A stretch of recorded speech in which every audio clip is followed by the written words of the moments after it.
নমস্কার বন্ধুরা, তোমাদের সবাইকে স্বাগত জানাই ইংল্যান্ডের ম্যানচেস্টার থেকে একটা ছোট্ট ডেলি ব্লগে।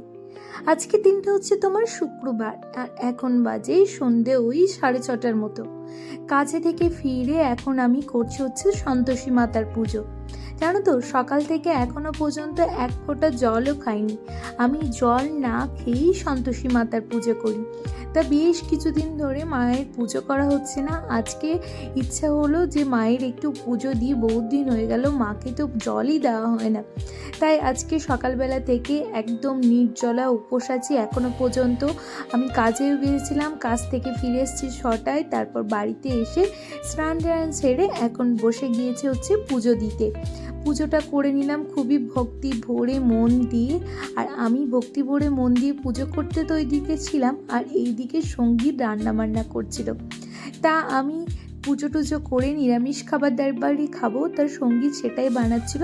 আমি ওকে বললাম তুমি একটু আলু পোস্ত, বেগুন ভাজা আর ভাত বানাও।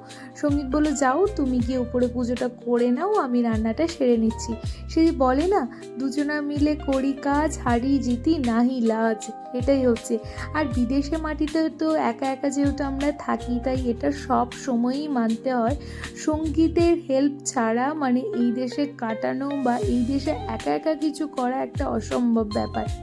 যাই হোক, আর এই যে ভিডিওটাও করে দিচ্ছে সেটা হচ্ছে তিয়াস, মানে বলতে পারো বাপ বেটা মিলে আমাকে সমস্ত কাজই কিন্তু টুকটাক হেল্প করতেই থাকে। এইদিকে দেখো ও আলু পোস্ত বানিয়ে নিয়েছে, সাথে ভাতও করে নিয়েছে, আর এইদিকে বেগুন ভাজাটাও বসিয়ে দিয়েছে। আর গ্যাসটার সঙ্গীত কালকে আগে থেকেই মুছে রেখে দিয়েছিল। এখানে পুজো টুজো সেরে তারপর বসে গেলাম গরম গরম খাবার খেতে।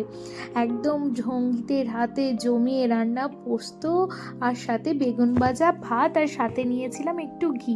সত্যি বহুত দিন পর আজকে আমি মায়ের পুজো করতে পেলাম, মনটা একটা শান্তিতে ভরে গেল। এইরকম মায়ের পুজো যেদিনে আমি করি না, মন থেকে একটা আলাদা রকম ফিল হয়। পূজা অর্চনায় যেন একটা আলাদা ব্যাপার আছে, যেটা যারা করে তারাই বুঝতে পারবে যে পূজা অর্চনা করলে না মনের একটা আলাদা শান্তি পাওয়া যায়, যেটা অন্য কোনো জায়গায় পাওয়া যায় না বলেই মনে হয়। যাই হোক, আজকের এই ছোট্ট ব্লগটা কেমন লাগলো অবশ্যই